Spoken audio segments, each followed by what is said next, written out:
Kenya is honored to host the 2023 Consumers International Global Congress in Nairobi, the first in Africa since establishment in 1960.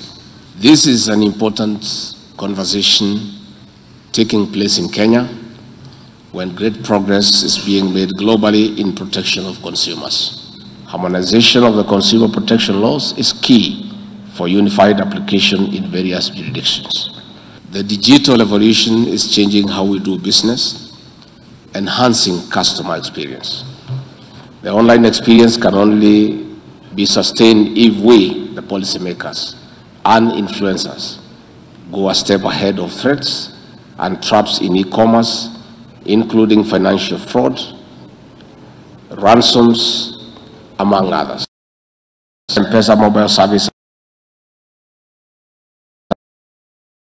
as payments keep rising, more consumers' issues emerge.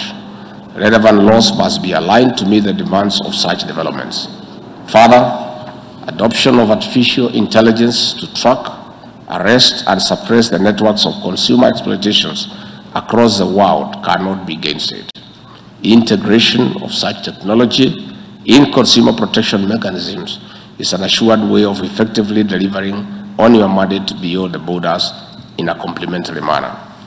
This is one of the key conversations that needs to be explored comprehensively to inform the outcome of 2023 edition of this Congress. Drawing from the varied international experiences, this gathering is a platform for dialogue, exchange of ideas, good practices, and forging partnerships in global consumer protection frameworks.